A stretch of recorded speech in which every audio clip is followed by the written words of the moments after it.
Hello বন্ধুরা, মহালক্ষ্মী কিচেনে আজকে হোম ডেলিভারির খাবারে যাচ্ছে সর্ষে দিয়ে বাটা মাছের সর্ষে বাটা বানানো হয়েছে। এই দেখো, এখানে আবার মাছ ভাজা করে রেখে দেওয়া হচ্ছে। মাছ ভাজা,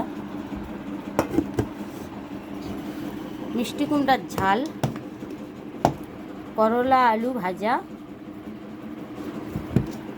কচু আলুর সবজি, তার সাথে আছে মুসুরির ডাল, সাদা ভাত। তা এখানে মুসুরির ডাল, যে গরম গরম মুসুরির ডাল আনা হয়েছে। মুসুরির ডাল। যদি মহালক্ষ্মী কিচেনের রেসিপি ভালো লাগে হোম ডেলিভারির, অবশ্যই কমেন্টে জানাবে আর লাইক শেয়ার সাবস্ক্রাইবার করবেন। এই বলে ভিডিওটি এখানে শেষ করছি। নমস্কার বন্ধুরা।